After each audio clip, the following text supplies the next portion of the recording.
Hello,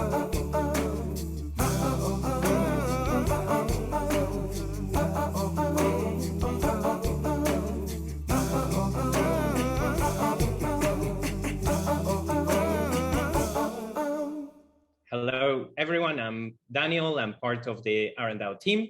I'm very excited here today to have Angela and Jon, who I know for a number of years. And to some degree, I consider them some of my mentors in cybernetics and systems thinking. They both have tremendous experience, well over 3 decades each in these fields. So they're going to be sharing a little bit about this.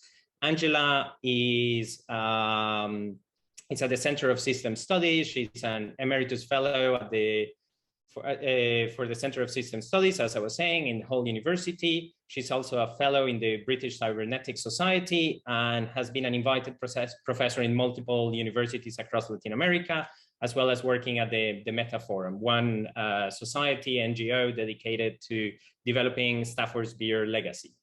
Then Jon has 35 years of experience in the cooperative business sector. He's established and co-managed multiple businesses, including retails, manufacturing plants, chains of supermarkets, and so on. And he's pioneered the use of the viable system model, both in small organizations and larger cooperatives and eco-communities, as well as co-author a book with Angela called A Complexity Approach to Sustainability. And he's also run workshops across multiple universities and countries and so on. So very much looking forward to what you guys have to share about this topic. Thanks again for being with us. Jon, over to you. Well, first of all, thank you very much for inviting me. We're seeing this as a way of reaching out to your community with some of the ideas that we've been working with for many decades. Both Angela and I are quite passionate about the viable system model as a model of organization from my point of view, because it bases organization on individual autonomy and creativity and frees people up in a particular context in order to work effectively. So the model has been an inspiration to both of us for many decades. So this is going to be a very brief introduction. Normally a week's course is about right to get some of the basic ideas over. We're going to try this in a few minutes. So the viable system model. So basically, comprehensive theory of organization based on principles from natural systems. This is Stafford Beer when he was in his heyday as a manager in the UK, working in the UK steel industry. He was very dissatisfied with traditional approaches and started using these ideas, which were hugely effective. And I think the point of this is that VSM is a practical tool. He didn't invent this to write papers and get very famous as a professor. He was a manager working in the steel industry in the 1960s, very tough industry, very traditional industry. And this is a practical tool that he developed. This is the origins of it. It's very, very soundly grounded in systems thinking. And for me, these two diagrams at the top are one of the basic transitions you have to make when you go from thinking in straight lines and logic and cause and effect, and move over to thinking in patterns of relationships and whole systems interacting, co-evolving dances. So for me, this is the whole basis of the transition from the linear way of thinking that we've got to systems thinking. And it's a recursive structure. The viable system model, the principles of organization are so universal that they apply at all levels, regardless of shape and size. So it doesn't really matter where you start with any diagnosis. You take your system in focus, and whether it's the whole of a state or whether it's a bunch of people working in a garage around the back of the back of your house, the same principles of organization. If you want viability, you've got to have the same universal principles. And the idea of the Russian dolls is something to bear in mind as we go through this, because recursivity is very much at the heart of the VSM. And inspiration, this is where Stafford started. He was, because he didn't want to use traditional approaches, he looked at the way the body works. He looked at the patterns of relationships, how the nervous system works with the muscles and organs, looked for the universal principles and made his model. And that's where he started. It took him years and years. And his book, Brain of the Firm, explains all that in great detail. So moving on to the basic structure, This is about as simple as a VSM diagram gets, which I think is a good thing to have in mind as we go forward. So you start with the circle, which is the operation. This is the bits of the system you're looking at which actually do stuff. So doctors and nurses in a hospital, builders in a building site, teachers in schools, so on and so forth. You always have to have some sort of management which is embedded inside the operation. But for the model, we draw it like this to tease it out so that you can be clear about the relationships between them. And both of those interacting with an environment. So these are the three parts of any viable system you're looking at, which obviously the same for any organization, but this is where Stafford started. The other thing to say at this point is that it's a wholly dynamic model. Things are moving backwards and forwards all the time. All the parts are in continuous dynamic interaction. And so there's always some sort of communication system. So in the body, it's nerves and sensors. Now in society, we'd have communications, the internet of things, and so on and so forth. But if you think of the model in these three units, the operation, some sort of management or regulation, which we'll get onto later, and then always the operating environment within which it operates. And for the work that Angela and I have done on sustainability, having this environment on the left-hand side really focuses your attention, opens up the VSM to all sorts of new applications. And adding a bit of detail, you can see basically the same three shapes now drawn more formally.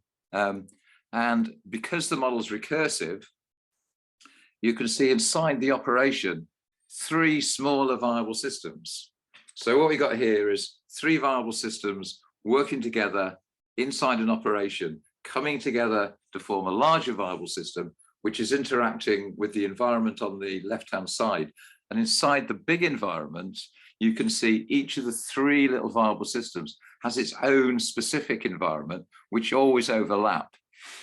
And this is just taking the model a little bit further. So the next thing to say is, because this is a dynamic model, because the whole essence of this is how you survive and thrive in a unpredictable, sometimes hostile environment. And the point you come to is that you must adapt quickly and effectively, and this means real-time information.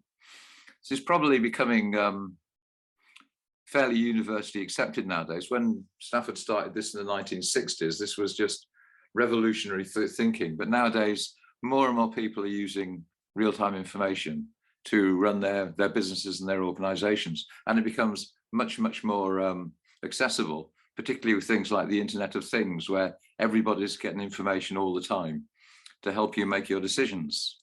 So, some of the basic principles. If you're looking at the way one of the operational units, the bits that are actually doing the work for the system in focus, they are continuously interacting with their rapidly changing, complex, sometimes problematic environment. And it becomes absolutely clear when you're looking on this horizontal axis that the operation must have as much flexibility as possible to respond effectively. If the people working in there in an authoritarian organization, and they have to refer to their senior management every time something changes, you just do not get the flexibility and the speed of response which is effective. So from the VSM point of view, the autonomy of the operational units is absolutely fundamental to effective organization. This is one of the core principles, which I think is why it should be of interest to DAOs. However, if you look at the vertical axis, you've got these three viable systems, the three little operational viable systems, which need to cohere, they need to work together, they need to come together into a coherent larger system. So from some points of view, you need to maximize autonomy, freedom on the horizontal axis, so the operational units need to be as free as possible. But there have to be some constraints on that autonomy in order to cohere into a whole, effectively coordinated larger system. And the rule of this is kind of like fundamental to certainly my view of the VSM, that you always maximize autonomy and you only limit it when there's an issue of system cohesion. And this, of course, is completely different from the normal approach where people expect people to do what they're told through command and control structures. And Beer made it absolutely clear that this is not a hierarchical model. This is not about authority and obedience, command and control. It's about giving people as much autonomy as they can, but always within the constraints of system cohesion. So from that point of view, the role of management changes. So management doesn't become a function where they make all the important decisions and then send those down through the pyramid to the people who are on the lower tiers.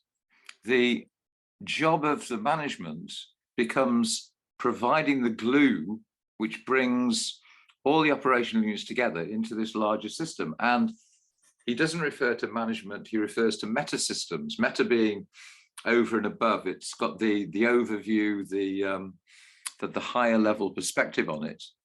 And he defined a meta system as a collection of subsystems which look after the operation elements so they cohere into that totality called a viable system. So again, he's breaking all the rules here. He's saying, okay, the management is a service, it's looking after the operation elements, it's not an authoritarian higher authority.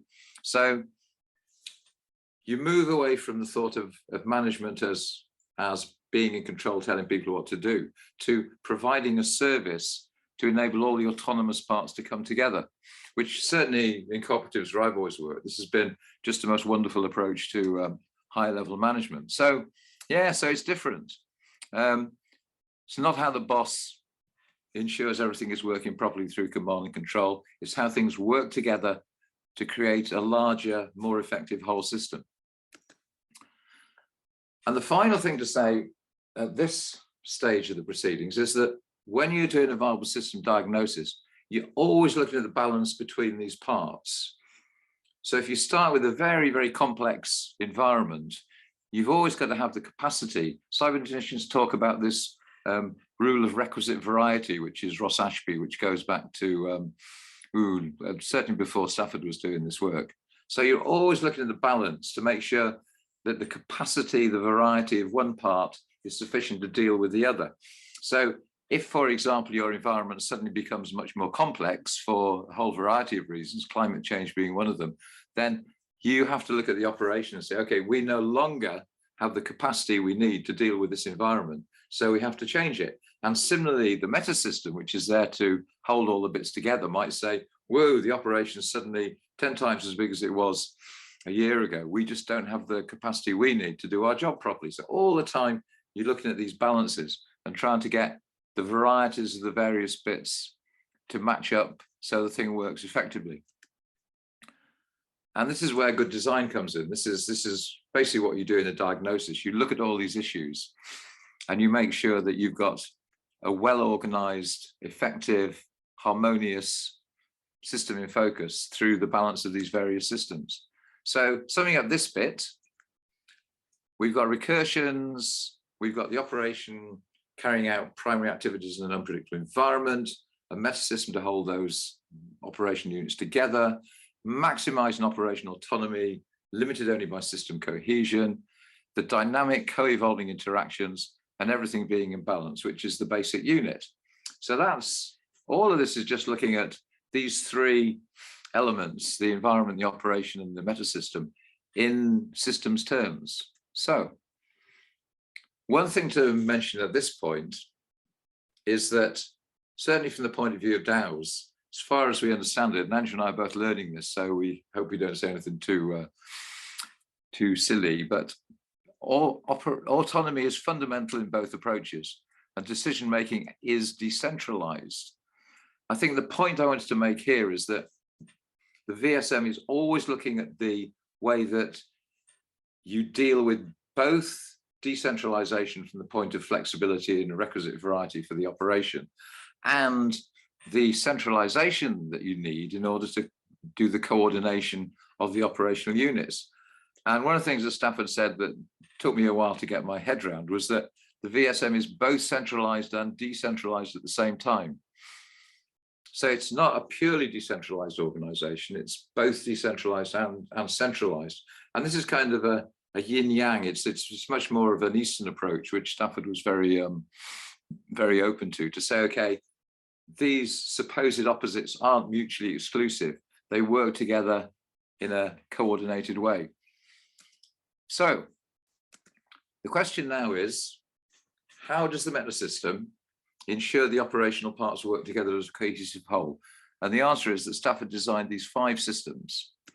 First system is the operation, which we've talked about before. You then move on to the 4 metasystemic functions, systems 2, 3, 4, and 5. System 2 starts with the observation that in all interactive systems, if you've got autonomous working parts interacting, there will always be problematic interactions. And you need to design a system 2 in order to make sure that these problematic interactions are dealt with in advance. So a lot of people talk about it as coordination, which is an important part of it. We like to use the word harmonization more. It's a bit like making sure all the instruments of the orchestra are in tune together so that everybody's working in the same basic way. So system 2 is about standards, about production schedules, about timetables. And it's basically just making sure that all the problematic interactions are dealt with in advance so that they don't become a problem.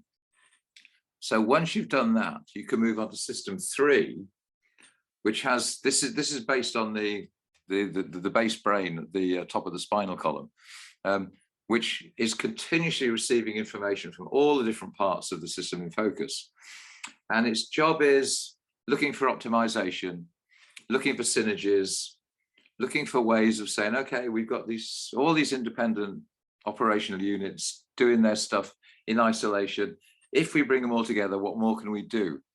And there's this lovely phrase that Stafford uses sometimes, which is an explosion of potential. That suddenly, if you start working these things together as a whole system rather than isolated parts, you just get all these opportunities which don't arise in any other way.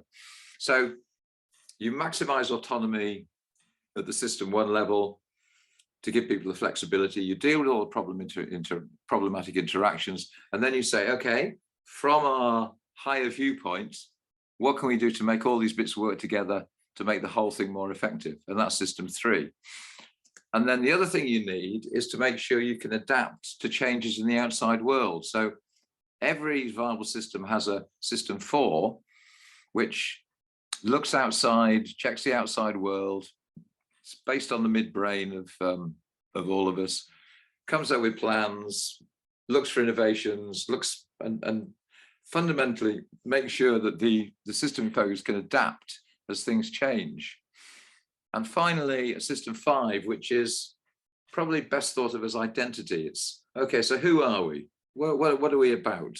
What sort of principles have we got? What's our vision and values? And this is the closure of the whole thing. It basically sets the ground rules for the entire organization. So those are the 5 systems. And a lot of people don't go any further than that, but the model is fundamentally about these 5 systems and the intricate interactions which go on between them. And I'll do this very briefly because this can get quite complicated. The best way to think about this is you divide any viable system into 2 bits. You have the internal day-to-day inside and now stuff, which we talked about in terms of systems 1, 2, and 3. Working with the outside world, doing the job, providing the goods and services, dealing with the problems, looking for synergies, and making sure the whole thing is run incredibly effectively. And that's the inside and now. Systems 3, 4, and 5 are looking outside, making plans, thinking about the future, looking for threats and opportunities, and doing that in the context of both the stuff that's going on outside and the information coming up to system 3. And system 3, as you can see, is in both parts of these 2 fundamental parts of the VSM, which we're looking at now. And that's probably the most useful division you can make when you're working with a viable system. And the point of this is that systems 1, 2, 3, because they're balancing both centralization and decentralization, they ensure fast, effective responses. So you've got through the autonomy, but still provide the advantage of coordinated synergistic interactions. So it's kind of a best of both worlds. So they're looking at both decentralization and centralization to get the benefits of both.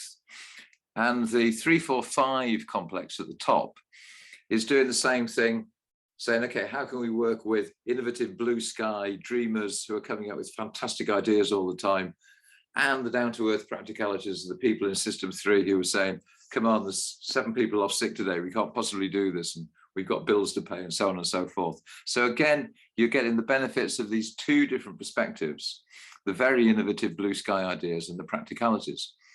And I think that's about as far as I go. So at this point, I hand over to Angela.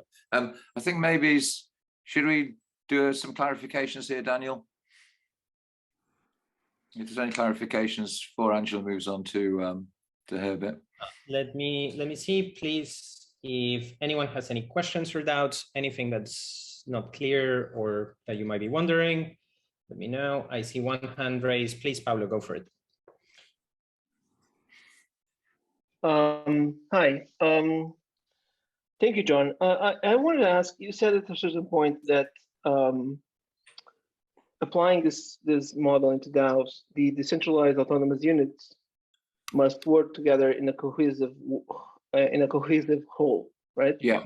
And that's why, and I want to ask you if I understood this correctly, because they need to work in a cohesive whole, that's why it's also needed the meta or management system as well. Yeah, correct. Is that correct. True? That's exactly right. So if you've got all these parts and you want them to work together, then you need the meta system, and then you need the 4 metasystemic functions, which I was talking about in the presentation. I get a sense that, and maybe I'm being too extreme here, so don't take me literally. Okay. But some people that are in DAO land, they don't prioritize cohesion that much. And they can even say that cohesion is not needed. All the units can be totally centralized, running in their own directions, and eventually something will come up out of that. So I guess that this could be one of the particularities of DAOs is that system and whole organization cohesion is not really that much of a priority as it used to be in the previous days of organizations, that the boundary between what's inside the organization and what's outside the organization was very clear. In DAOs, that's not so much the case. And so the cohesion of the units inside the DAO, it's maybe something a bit more fluid and a bit more undefined, let's say. Yeah, I mean, I'm sure that's right. And other people come to similar conclusions. There was a guy called Ricardo Semler who did a lot of work on the company, and he came to the conclusion it was better to split it all up into small units and just let them run on their own and do their own thing, and just interact in a very informal manner. But for me, it's absolutely clear that if you look at the history of evolution, over history, autonomous parts have come together to form larger and larger wholes, which culminated in you and me. And I mean, you and I we could have our liver on a table and our heart on a table and our kidneys and so on and so forth, all working independently. But the advantages are coming together. I mean, this is why I love Stafford's phrase, the explosion of potential, that suddenly there's so much more you can do by working together. It's the whole theory of teams, and why I was in cooperatives, that we could all just have our own one-man business, one man, one woman business, and work as individuals. But when you start working together, there's just so much more you can achieve. And personally, I think it's one of the things about society at the moment, that a lot of the organizations I work with tend to work in isolation. And I think really working together is how we create the meta systems to get all the parts working together for the future of humanity. I think it's one of the fundamental bits. So it's an interesting discussion, but I mean, I'm aware that DAOs do put the emphasis on decentralization and then informal relations between them. I'm gonna try to go further into the comparison between Vsm and DAO. That's what I'm gonna do next. So hopefully we will be able to clarify to go deeper into this comparison and these differences by the end of the next bit of the presentation. Awesome. Okay, was another question, I think, or was that? I believe it's been withdrawn. Okay, great. Well, I'll stop sharing and then hand over to Angela. Okay.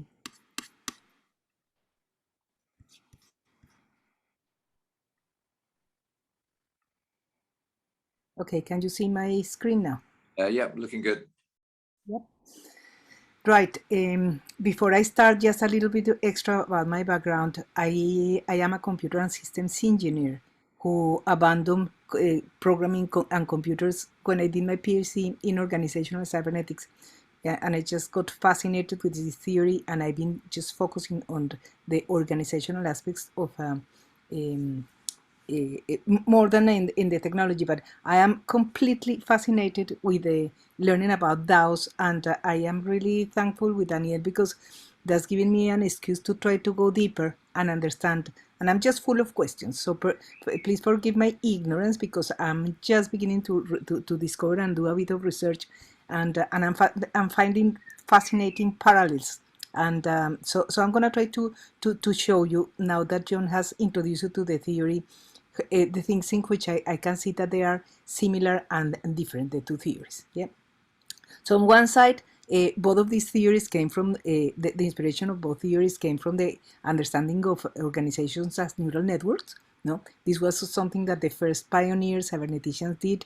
Warren McCulloch, that was Stafford Beer's mentor, and he was the first person who did a mathematical model of the brain, and he was the pioneer of the idea of neural networks that years later give birth to the internet. Yeah, so it is there is a lot of similarities in the basic ideas, so there is no surprising that we can find things in which there are very complementary, things in which they are different. So I'm going to try to highlight the bits that I see with my limited understanding of DAOs that I see now in this moment that are compatible and different. Yeah. First thing that I can see is that DAOs take the idea of a decentralized autonomous organization very, very much, let's say, in a very practical way with a huge input of computer power, the new technologies, that obviously when Stafford Beer invented the Vsm, that didn't exist. It was in his brain. He had an intuition that was possible, but it wasn't there. The Vsm is more related with the way that the brain interacts with the body. So, I mean, in that respect, it's a very holistic model in which it's trying to understand all these neurological interactions, yeah, but thinking as much on the body and the organs on the body and the physiological performance of the different parts of the body in regards to, and the brain as a way of coordinating all these physiological functions. When we talk about about DAOs, the idea of, I mean, the invention of the blockchain obviously has been very important because blockchain has the potential to completely transform organizations using cryptocurrency, and it is very important, the idea of establishing trust through smart contracts and automating decision making. Those ideas didn't exist before. Stafford didn't know about that. This is completely new to us. Yeah, and there is a huge question that comes that for me is fascinating, is how blockchain affects organizational design and decision making, and how can we learn, let's say, more traditional cyberneticians for these new ideas, and vice versa. Yeah. Reading about it, I see people saying that that blockchain is an invention as important as the internet because it doesn't. You don't need more intermediaries. You can empower consumers, and you can create really innovative industry partners in a much more effective collaboration schemes. So this is all fascinating now. Now, if you see the way that blockchain works, the idea of smart contracts and consensus algorithms is fundamental, yeah, for automation. And I mean, these smart contracts are like the rules of the game that are computer coded, that are the ones that has some limitations because they are, once you have agreed them, they cannot be changed. Yeah, but the fact that they work means that you remove human judgment, and you have a lot more of real distributed freedom.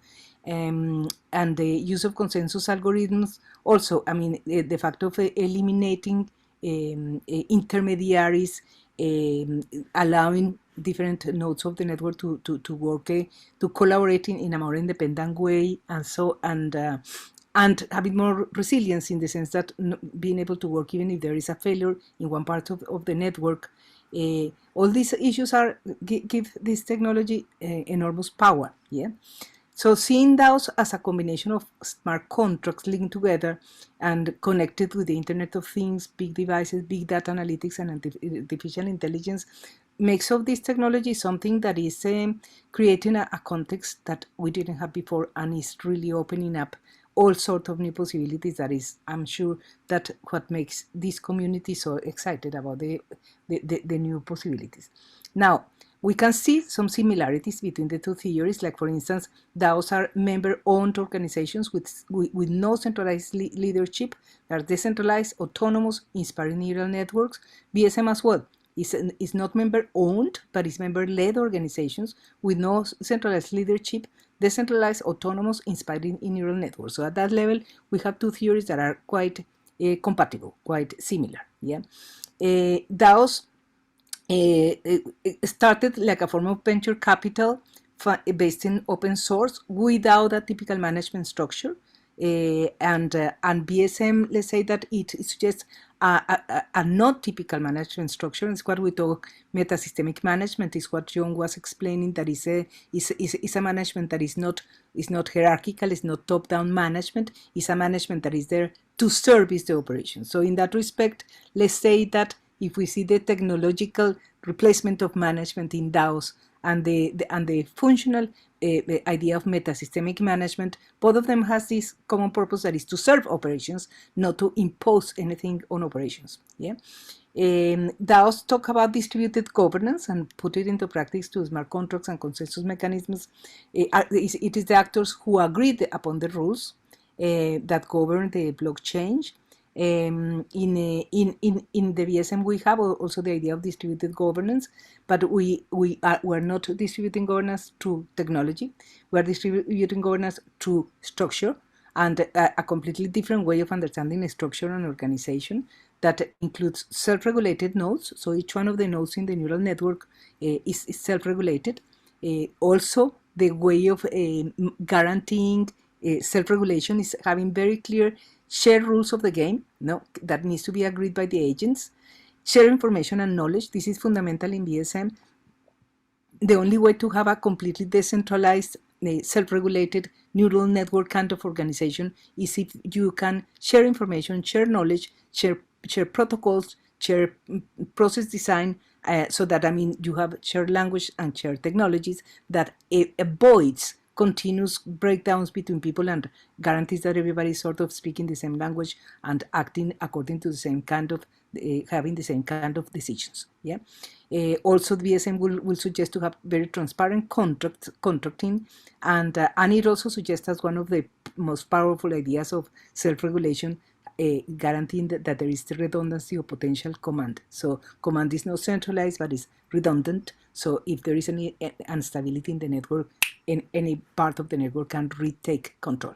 Yeah, and something similar happening in blockchain. We have any case of mismanagement, any point of failure does not affect the entire network, so the network is much more redundant. So there is also similarities in that respect. Now, there are big differences, with no doubt. So in terms of DAO was created by software developers to automate decisions and facilitate cryptocurrency transactions, trying to eliminate human errors. And Vsm was created by Beer as an effective, non-traditional way of creating a neural network type of organization, a more effective way of organization.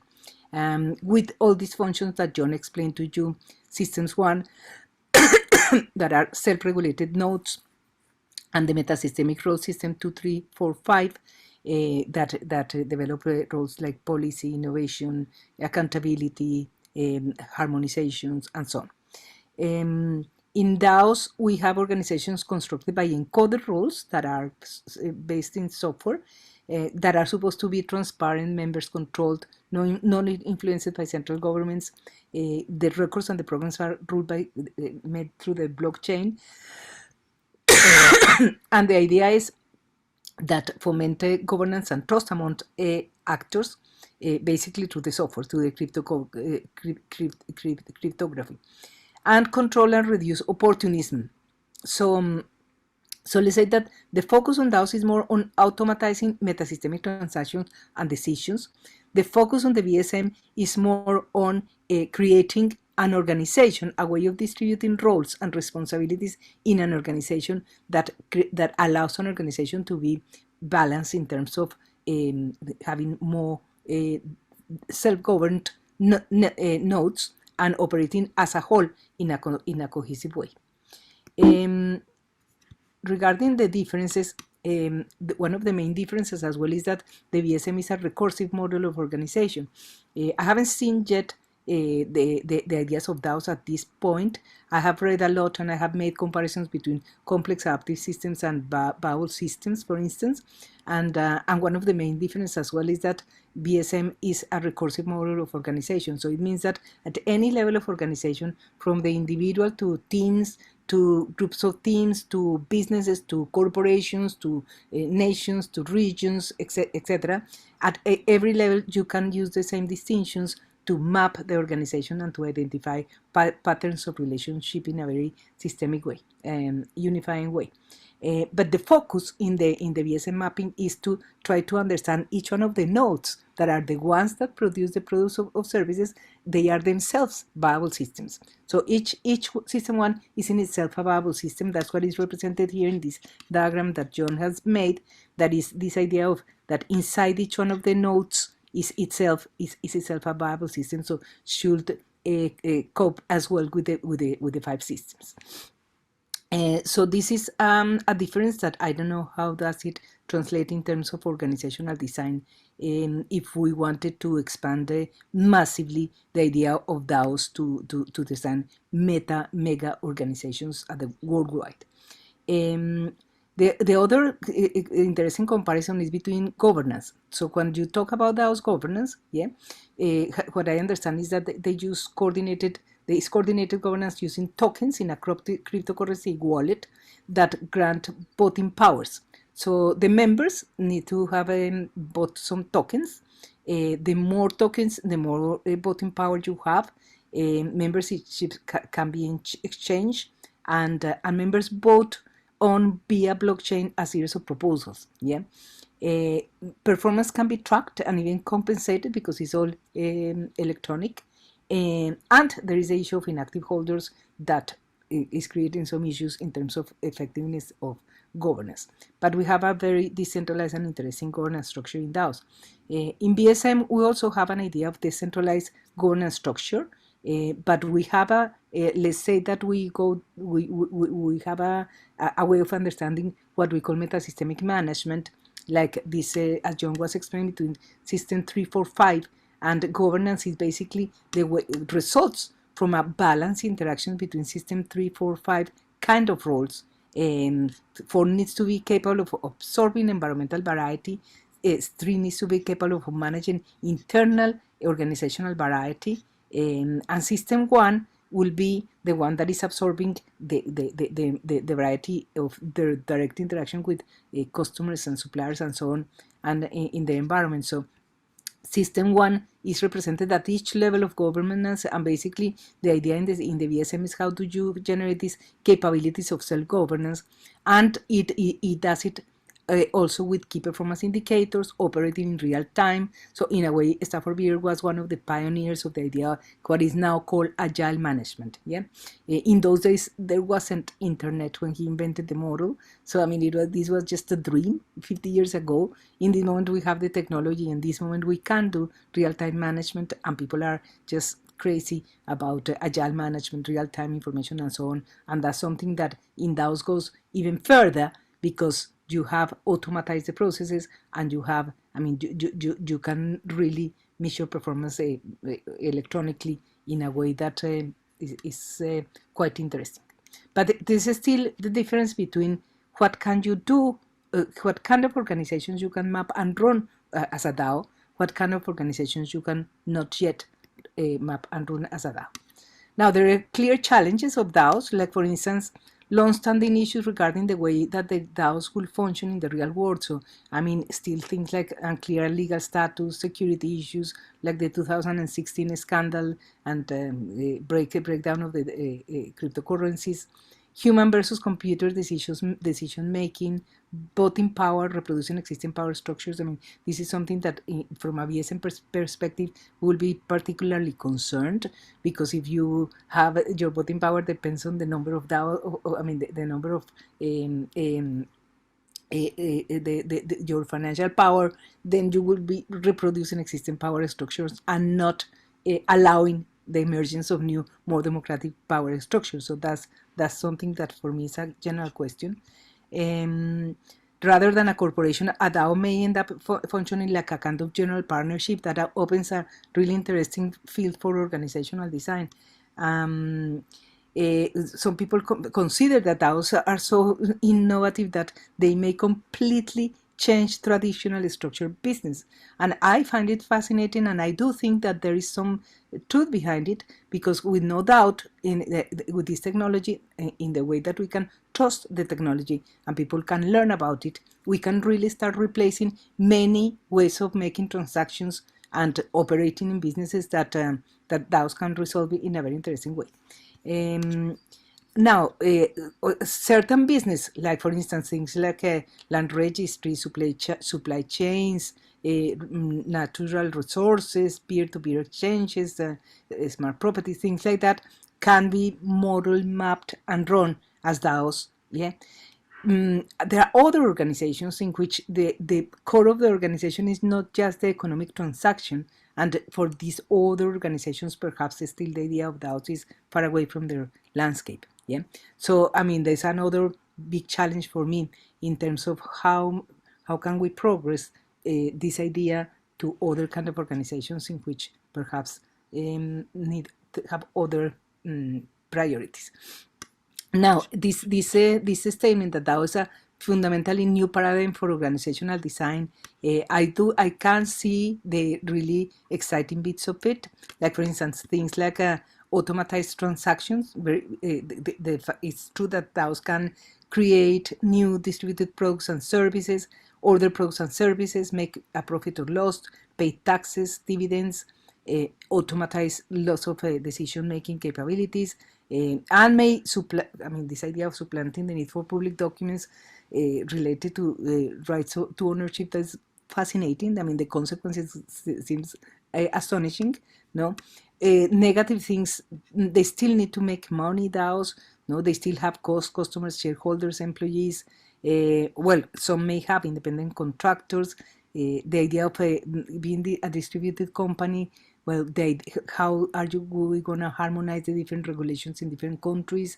The idea of peer-to-peer smart contract collaboration, how can we, to what extent can trust become replaced by just mathematics? I mean, it's true that certain kind of trust in terms of transactions that can be programmed very precisely can be eliminated, lack of trust through DAOs. There are still other issues that are beyond the just economic transactions that influence enormously reputation, and how can this not necessarily can be just replaced by software. Yeah, and things like the very good things about it: accountability, security, transparency, democracy. Yeah, there is still a lot that we need to clarify in DAOs to make it really, really available and broadly speaking. So to conclude, basically what I can see is very open questions about the comparison between DAOs and Vsm, that are questions that I am very happy to explore, and I have no answers, just questions for the time being, like how to further developing DAOs idea and the variety of uses, how the Vsm can provide an inspiration for further developing DAOs. Are there some aspects of the Vsm theory that is a very established cybernetic theory, very robust, very well explored and used? There are hundreds and hundreds and a growing number of applications of the Vsm now every day. and how can these combined ideas of DAOs and VSM can help to build an architecture that can co-govern society. This is a topic that both John and me are very interested, because we've been working a lot on issues of application of the VSM for sustainability, for societies, for cooperatives, for ecosystems, and these kind of topics. So that's fascinating, the possibility of doing something at that level. How can these theories together help to solving one of the world's largest problems like poverty and so on, and if we could apply them securely within and across organizations?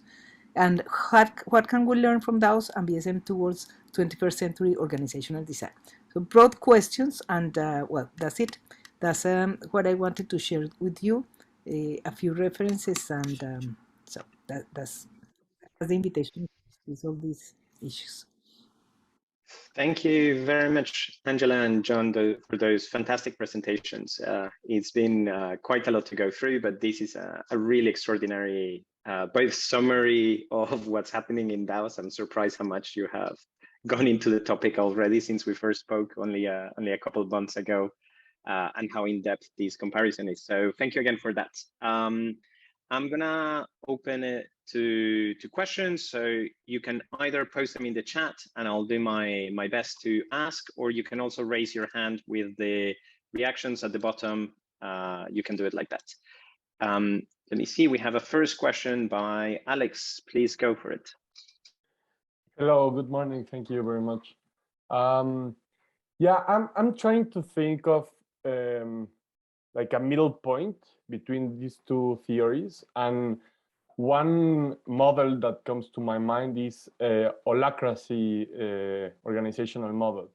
I actually work in a company which runs by holacracy. I also work learning and teaching sociocracy, which I think is like the main source. I would like to know if it resonates with you, because in a way I think it meets both ends. So what do you think about that? Thank you. I think that both holacracy and sociocracy have very deep roots in cybernetics theories of organization, even if for whatever reason the authors don't like to confess that, because there is this prejudicism that cybernetics is an old science and cybernetics is very mechanistic, and I mean all sort of misinterpretations of cybernetics that unfortunately have become viral, and there are many people that will just cross out cybernetics and say, oh, no, that was old stuff. But the reality is that both holacracy and sociocracy have many elements of the VSM. None of them have the complete theory. So they are good approximations, very practical, and people love them because they are very practical. As you may have seen with the VSM, is a very complex theory, and people sometimes get scared and say, oh, no, I don't want to go there. Is too much reading, too much thinking. So I prefer something, tell me how to do it. I want the recipe. Yeah, sociocracy in particular is a very good recipe because it takes the essence of the systems one, it takes the essence about the representation between the systems one to make decisions, and it does in a very simple way that works to some extent. Yeah, but if you just work with sociocracy for a long time, you will end up in a kind of contradictions and problems, because you do need a little bit go deeper into the theory to avoid all sorts of issues that understanding the VSM theory will prevent you going. Yeah. So at that respect, I think it's really good from a practical point of view to use holacracy, to use sociocracy, nothing against it, but I wouldn't discard the possibility of exploring the VSM as well to go deeper into these theories, because there are much more to learn than just holacracy on sociocracy. Yeah. Yeah, just to add to that, in the chat there was a mention of two other things: Elinor Ostrom's Principles of Organization, as in her book Governing the Commons, and Frederick Laloux's book on teal organizations, but both of which I read, and I think it's one of the problems of being deeply steeped in the VSM. All the time you say, oh, look, they're talking system 3, they're talking system 2, and you go through all these theories and they all map onto the VSM really, really closely. And I think the essence of all of these, in holacracy I don't know that well, but certainly sociocracy, Elinor Ostrom's work, the teal approach, they all start with this basis that you have to set up these autonomous teams at the operational level. They're all looking, none of them are hierarchical, none of them is a big hierarchical pyramidal structure. And then they're trying to come up with, okay, how do we make it work? And Eleanor Ostrom's work for me was a revelation, because I mean, she's 5,000 case studies over thousands of years. And these principles of organization just map beautifully onto the VSM. So there are certain commonalities which are coming out of this. But like Andrew says, with all these theories, you can say, okay, they've got 3/4 of the VSM, and Eleanor Ostrom's got this bit, and Sociocracy's got that bit, and Thiel's got another bit. But the VSM is the only one I've come across that can map everything, all the other theories onto it. All the others are like almost VSM light in various different approaches. And Sociocracy, I think, is great because it's really accessible, spreading very fast, based on pretty much exactly the same principles, but they don't distinguish between systems 4 and 5, which for me opens all sorts of problems. And they tend to ignore there's no environmental amoeba on the left-hand side, which again makes it, in certain situations, you really need that to do a proper design. So that they're all really compatible, and it's very much the same sort of approach. Thank you. India, if you'd like to go next, and then Paolo, please. Hi there, thank you for the talk. I run a food systems business in Jersey, and we work with lots of different size organizations. And it's really interesting starting to explore these sort of dynamics and conversations as we try and grow our kind of approach, which is to sell more food through small independent farmers, I suppose. So this is really grounded conversations. I'm wondering, how does the changing in size of the environment, so the need for food, etc. So these are the things I'm thinking about all the time. So size, scale, and power, how do these impact the discussions, the theoretical discussions? Because these feel very real within the food system discussions, and wondered kind of how VSM might be addressing them. It's sort of all very new to me, but we've got this quite strong agenda about growing a healthier food system in Jersey using lots of decentralized farming systems and then centralized processing systems. But power, change in need, change in environment. So yeah, so that's sort of my question. I'm not sure if it's very helpful or very clear. No, that's great. It's great. Okay, shall I start this one, Angela? That right? Yeah. I will contribute when you finish. Yes. Okay. We actually had a very, very similar situation in Yorkshire, where we were looking at. I was involved in the organic food industry for a long time, and it was incredibly frustrating because you could buy organic frozen peas from China with no trouble at all, and they'd be delivered to your door, and they were well presented and a good price. And then this guy rang me up from the North York Moors who just had a wonderful organic crop of broccoli, and we could not get it from his farm to our shop, which was 32 miles away, without involving such huge costs that would have priced it out the market. And so we started looking at all these independent little farmers and shops and distribution people and food groups and a whole range of different things. And so how can we integrate these into a network? And we were the VSM is the perfect vehicle in this situation, because you don't interfere with the autonomy of the individual actors, but you bring them together into a network. And we spent 6 months looking into this and came up with some really interesting ideas, but failed to persuade the farmers that they needed to work together. So the silo mentality of the Yorkshire organic farmers was too much for us to overcome, which is very frustrating because we felt they'd have all benefited enormously from it. But certainly bringing independent actors together into a much more effective whole system is just what the VSM does. Yeah, just to contribute to John's point, one of the basic principles, theoretical principles of the VSM is the idea of managing variety, having requisite variety. And what it means is basically that when there is something in the environment that is changing very quickly, you need to design mechanisms to understand and react very quickly to whatever the environment is changing. And that means that you need to be able to reorganize internally to be able to cope with external demands. Yeah.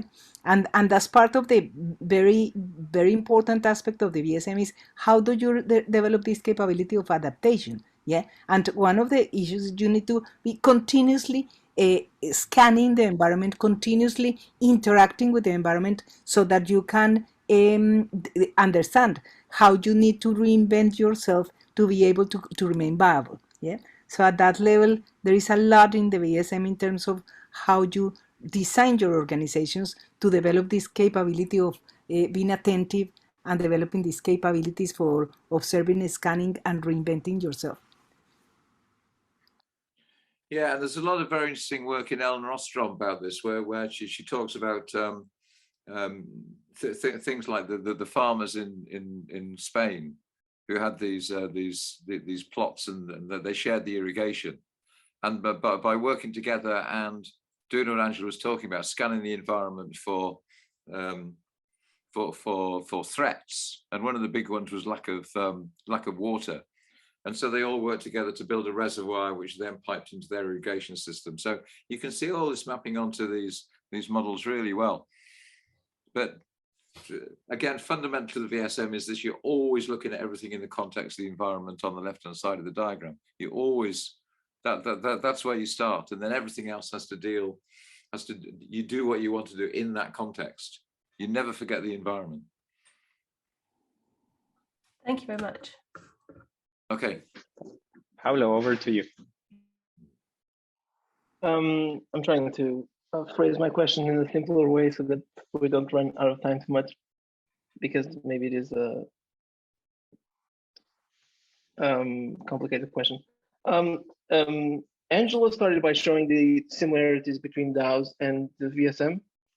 And the first thing that says there is that it is a similarity that DAOs are member owned, and in VSM, they are member led. And I don't think that's a similarity. I think being member owned and being member led is actually very different things. Yeah. In DAOs, the main unique thing about DAOs is that people own the DAO, the members own the DAO, and they actually own it in a very real sense where that ownership cannot be taken away from them, right? And my question is, how does that impact the rest of the model, really? Because in DAOs, people are not being hired to lead the DAO. They are already the owners of the DAO. And that's, for me, a very big difference. Yeah, that's a very good question, and you are right. I mean, I shouldn't have put it like a similarity because it is a difference. Yeah, I put it like a similarity because even if it's the question of ownership is not explicit in the VSM, the best and most productive way of applying the VSM is if you develop an organization that is member owned. Yeah, that's why, for instance, the work of Jon applying the VSM in cooperatives here in England has been so well received. Because and Stafford Beer, when Stafford first met Jon, he was fascinated by the possibility of using the VSM in a context of cooperatives when the members own the organization rather than the managers owned and being receiving all the profits and so on. So at that level, let's say that at the theoretical level, the way that I interpret the VSM theory is that theoretically it should be much more probable to use the VSM in an organization that is member owned, but the reality is that the history of applications of the VSM, there are many applications of the VSM in which has been applied in organizations that are not member owned, and it still can be very useful for organizations as an inspiration on where to go.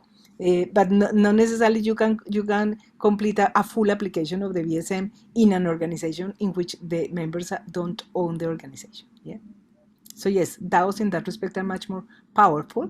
Yeah, VSM potentially could go that way, and that's the inspiration. But in practical terms, we have seen many applications of the VSM in other types of organization. Can I just ask a question in this context? Because I mean, I've been involved in co-ops all my life. When people say, "Well, what's a co-op?" You say it's an organisation that's owned by its members. Which is exactly what you said about the DAO. So I just wondered if you'd made those comparisons, and I mean that comes through very clearly to me. The thing that I'm surprised about is that you give more influence to people who've got more tokens, which is fundamentally completely alien in a co-op. You can put huge amounts of money into it, but you just do that, lending money to the co-op, and you have no more influence. Everybody else with exactly the same voting rights as a member of the co-op. So it's interesting how you've gone for this 100% ownership, which sounds just like a co-op, but you haven't done the one person, one vote. And I was very interested to try and find out why. It might be for another discussion, but yeah, some DAOs are experimenting with exactly that, and they're facing those issues. My original question is, if members owning the org influences the model that we should use or not, and by how much. But as Angela said, maybe the VSM even works even better on member-owned orgs. So that was kind of my question, and how much that aspect of it influences the whole system, the whole model. I think the other aspect of that is that so certainly if the members own the organization, then all the fundamental policies and identity statements in System 5 will come from the members rather than from somebody like Steve Jobs or Henry Ford or exactly. or Elon Musk. And then the challenges that I think most DAOs are facing is exactly on having coherence on the System 5 issues, because having coherence on identity, strategy, vision, and all that is usually the symptoms that people point to DAOs of like, yeah, DAOs can't do this yet. And so that's where most of the problems are usually. Okay, and how do you resolve those? Because in a co-op, you get a huge meeting of sometimes hundreds of people trying to come up with policy issues, and that's really tough. Yeah. So in DAOs, yeah, I mean, you have some of that. You have the AMAs and massive votes with hundreds or even thousands of people potentially. The thing is more like that DAOs come from a lot of technological limitations that are only being overcome. And one of the biggest ones is the identity piece, where I would argue that the main reason why the token-based voting, like as in share voting, that works the same mechanism, more tokens, more votes, more shares, more votes, became so popular, is that it's technologically relatively easy to implement compared to other mechanisms, because we have the whole sort of Occupy movement, libertarian influence that shifted into the blockchain world. Like the first block of Bitcoin has some message related to fuck the banks, to put it bluntly. It goes in that direction, and so there is that very countercultural influence there that has also prompted, and because of the regulatory uncertainty that persists, there is this whole culture of pseudonymity or even anonymity.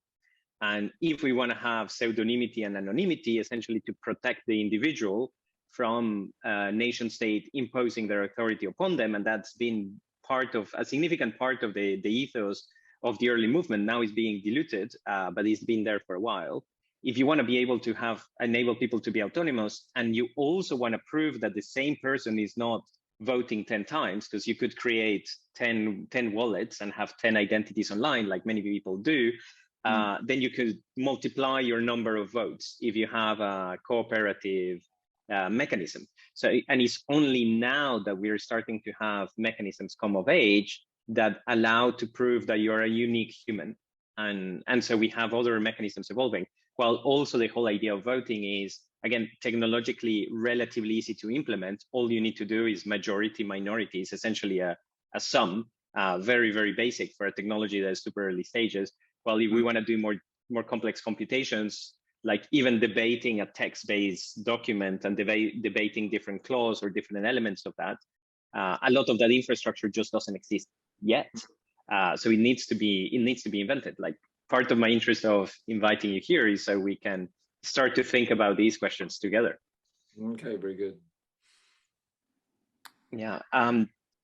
Do we have other questions from the audience? Otherwise, I have a burning question I'm going to ask. If you have more or you want to jump into the conversation, again, it doesn't need to be a question. Just if you want to share something, you can share your hand and raise it.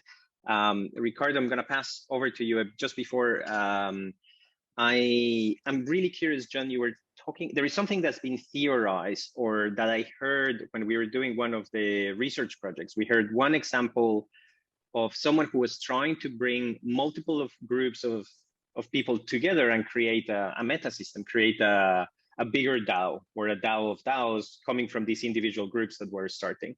And they hadn't succeeded yet. They were in the early stages of thinking this through. And I'm seeing the example of the Yorkshire farmers that you mentioned. So I'm very curious if you have come across other examples of these sort of associations emerging that might have been successful in a viable model compliant, to call it somewhat. It sounds, I don't know, very corporate wording for this sort of models. But yeah.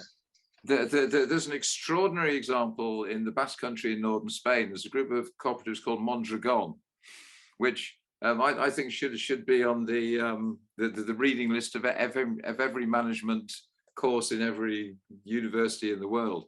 And this was started after the Second World War by a Catholic priest called Arismendi, and he moved into this area which had been flattened by the Spanish Civil War and then the Second World War, and the people were very poor and there were no social services and it was a terrible state.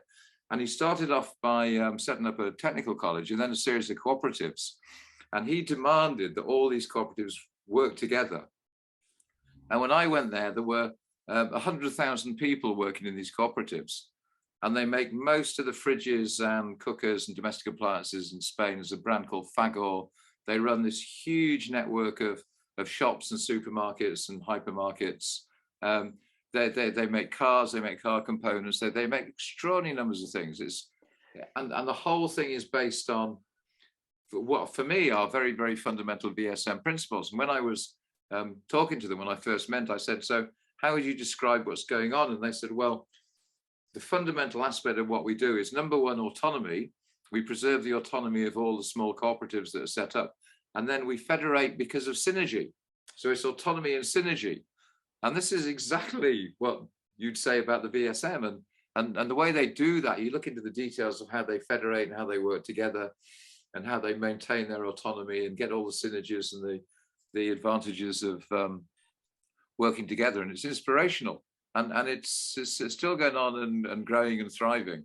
And it's a really powerful example of how this stuff can work. So, Angela, please go for it. I'll intervene after. No, just to tell you that for me, this is a fascinating question. I have the same really desire to learn about it, and I have been trying to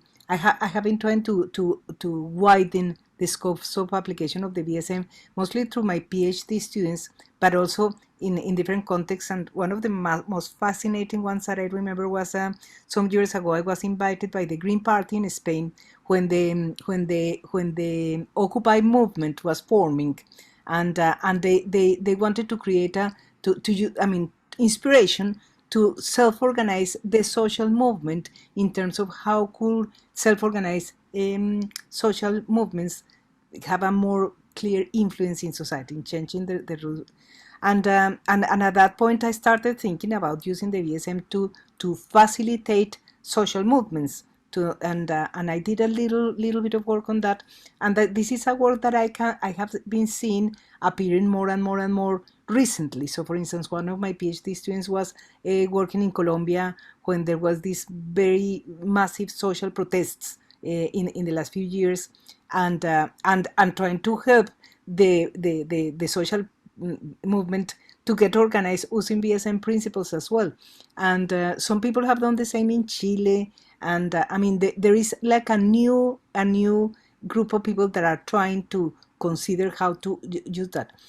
Another example of how to progress in that respect is the idea of using the VSM to design multi-agencies. Yeah, because multi-agencies is basically when you have different kind of organizations that need to cooperate, need to work together, and VSM is an ideal theory to try to create networks of networks. Yeah. So in our recent books, both in the one that I co-authored with Jon in 2017, called Complexity Approach to Sustainability, and in the new one that is forthcoming this year in Routledge, that is called Self-Governance for Sustainability, the Vsm System in Action. In both books, I have a chapter that is about VSM to inspire network management and network design. And I have several examples of work that I have done as a consultant with PhD students, most of them very preliminary. I mean, there is nothing as impressive as talking about Mondragon or anything like that, but the intention is to continue exploring. It's a really fascinating topic, and I think that topic has a lot to do with what we're talking about the possibilities of DAOs in terms of having a wider influence in society in the medium term. Yeah. Yeah, the other really fascinating example are the Emilia-Romagna co-ops around Bologna in northern Italy, and they take a very different approach. There are hundreds and hundreds and hundreds of small cooperatives, all very family and community based, and they come together to take on huge contracts, and they bid at the global level against multinationals. And one company, one co-op will say, okay, I'm going to bid for this particular contract, but I need you and you and you and you, and they might assemble several smaller cooperatives, and they say, okay, I need you to do this particular job, and you to make do the carpentry, and so on and so forth. And they take these things on incredibly successfully, and they compete on the world stage against these huge corporations and win. And then as soon as the contract's finished, they all say, okay, well, that was great. And then they all go back to working individually, and then another one will get another contract, and they'll form another collaboration. So it's much looser, and it's something I really love, because it reminds me of the slime molds, you know, how these molds come together and form these sort of slug-like creatures, and then at certain stages in their development, they go back into little cellular creatures. And it's the results are extraordinary, because it's one of the most prosperous parts of Italy, and it's also the most equal part. So this crazy neoliberal theory that you need massive polarization of wealth to be successful is complete nonsense. So there are various models that work really well, and we can send you a chapter, Daniel, because we wrote this up in the second edition of the book. So we've got these written down. Yeah, thank you. I'm super interested to see what sort of patterns we can find on starting these aggregated networks. Because in practice, it's tremendously challenging, as it requires, especially at the beginning, a very significant amount of overhead work, like conceptualizing the network, designing the network, evangelizing, convincing people to join, and so on. And there is tremendous fear of everyone sort of participating. Like we have defaulted in our DAO, started to play with a pattern that is what we call co-working. So we're doing an experiment now in incubation. We included Meet with Wallet, which is you could call them a startup. There is a small team creating a scheduling tool for DAOs. And we started by bringing them into our DAO, because we see a lot of synergies in between what we're doing, what they're doing, and in terms of talent funnels for the community and so on to work across.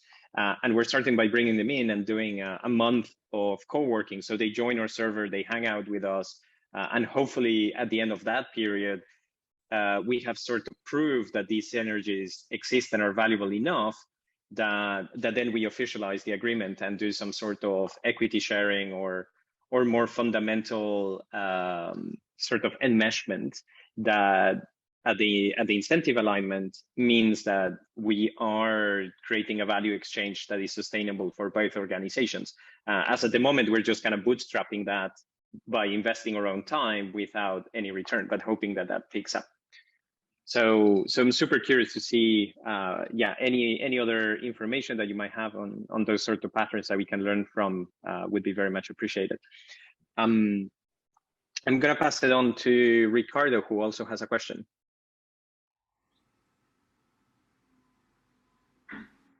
Yeah, hi. Can you guys hear me? Yes. Yeah. All right. So first of all, thanks, Angela and John. Really, really interesting. It's amazing the experience you have in this area. I'm just learning. This is my first contact with VSM, and it's really interesting. So several points of comparison and with DAOs, really interesting.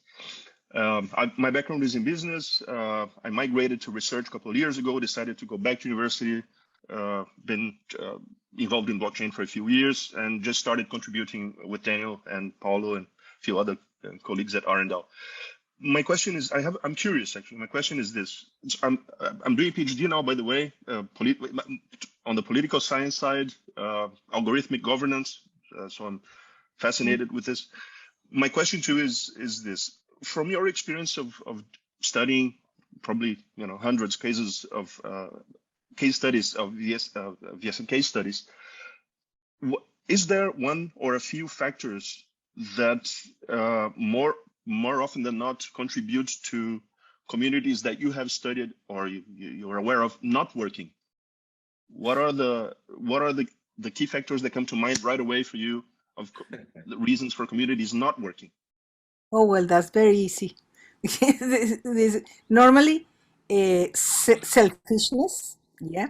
I mean, people, egos, the difficulty of really working with other people and relinquishing your own interest, the desire of power, reputation. I mean, all these very, very sensible issues. Those are the things that normally you invite people, you convince people to work into this, to join these kind of organizations, and then you can you start seeing the traditional problems of human nature that goes in the way, because this in any case require of a kind of philosophy of life and a kind of ethos of cooperation, of sharing, of relinquishing your ego a little bit, that not everybody is ready to take. And many times you manage to get people buying the idea and starting working, and then you see things happening.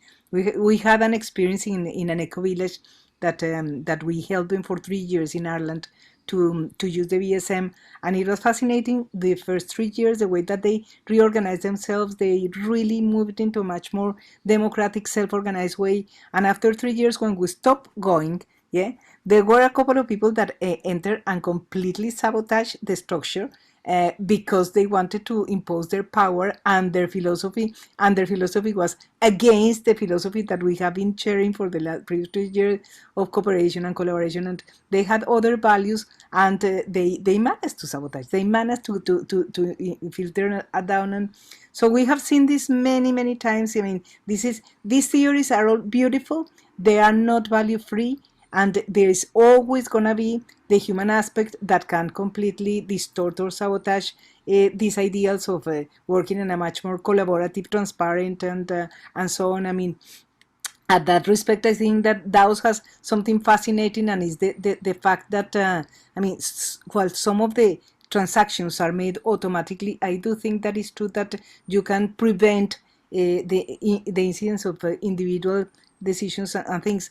But this is also the question to what extent you can you can put everything automatically. There are always going to be some decisions that need to be done by humans, and in the discussions about these decisions, the human nature is going to come up, and there is, I don't know of any complete solution to avoid it. I don't know of anyone. Yep.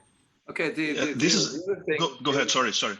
The other thing I found in both the two biggest applications that I've actually managed to change things. One was in a cooperative, and you start a co-op with a bunch of friends, and you get 2 or 3 people, and then it goes to 5 or 6 or 7, and it just works beautifully. And you could do a VSM mapping of a small group, which if you're interested, there's a website. If you put my name and VSM into the internet, you get this website. When I was working in cooperatives, and it just works beautifully. It's just a really lovely structure. And then as the number grows, you say, okay, well, we'll just keep working in the same way. The numbers grow, the numbers grow, the numbers grow, and the complexity gets overwhelming. And you get into this situation, which there was a very famous paper called The Tyranny of Structurelessness, which I don't know if you come across, came out of the women's movement in the 1970s, and it's just wonderful. And it just shows that everybody says, oh, we're not going to have any structure, so we'll all be free and we'll all be equal and we'll all be friends and get on. And it turns into this most horrible nightmare of certain people who can manipulate the structure. And that's really where I started with all this, in a situation. It wasn't as horrible as Joe Friedman talks about in the paper, but we were in this large cooperative, which was 35-ish people, that sort of number, trying to organize it like a small co-op. And it was just awful. I mean, there was just nobody knew what was going on, and there was confusion, and there was no central coordination. And that's where I wrote to Stafford Beer originally to say, can you help with this? And he had this, he'd written this book called Designing Freedom. Is that right, Angela? So you need structure in order to you get a large group and it starts to fall apart and it stops being fair and decent and egalitarian, and you have to impose structure in order to recreate that. And that was the revelation for me and a lot of other people, that, you know, because we'd always say, oh, structures are terrible, it's people telling people what to do. And the VSM takes a very, very different approach to it. And in fact, I mean, when after a couple of years of running this, I was asked to do an assessment of it. So I went around and asked everybody in the co-op what they thought, how it was working. And they said, what do you mean? This is how we always done this. This is how we've always worked. And when things work well, people think it's just obvious. So we had the same thing in the eco village, that we got there and that was 100 people, 200 people, a lot of families in this eco village. And they'd done amazing work on house design and district heating networks and energy systems and everything. And they could do everything apart from organize themselves. And when it came down to organization, they were trying to use the same approaches. And their constitution said, we will have nothing to do with command and control, because they identified that as one of the problems of living in this particular time where things are falling apart very badly. And that's where they got in touch with us to come and help them design a structure. So I think there is this thing about, even with the best of intentions, you get to the point where you have to bring in structures to deal with the complexity, otherwise you get overwhelmed by it. And another issue to complete my leadership is the change in leadership. I led very broad applications of the VSM at the national level in Colombia before moving to England in the 1990s. And in one of these applications, that was one of the most beautiful ones, we designed a program to monitor the impact of social investment to fight poverty in Colombia. And we work with thousands of people in the whole country, created a system inspiring the VSM to generate early alarms about the way that these funds were or not impacting poor populations. And it was a beautiful democratic participatory system, absolutely gorgeous, and worked perfectly for 4 years. Later on, and people learned to participate, learn to take decisions jointly and with representatives from private sector, governments, communities, ethnic minorities. Everything that you can imagine theoretically was there and worked for 4 years. Later on, it came a president, a conservative president, that was just saw the opportunity of using these spaces to basically come and tell people what to do, and it's completely sabotage all these democratic structures as political marketing spaces that were very powerful, but completely distorting the nature. And I mean, that kind of stories, I've seen them happening once and again. So the leadership, who is there supporting a new structure, a new way of organizing, a new form of governance, is fundamental. When it changes, it can be completely misused and sabotaged as well. So very, very interesting. Thank you very much for this. Really, really important what you both just said. I'd like to keep, so after this is finished, I'll look up your contacts, and I'd like to keep in touch. Yeah, no, do. Well, it goes for everybody. We're happy to talk about anything that you guys are doing that we can be of any help with.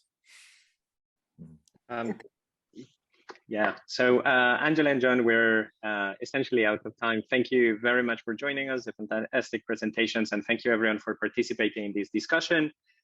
If you're interested, you can follow the work of DAO on the Twitter, and Angela and John could I ask you to share your presentations with me, if that's okay with you, and we can share them in the RNDAO Discord.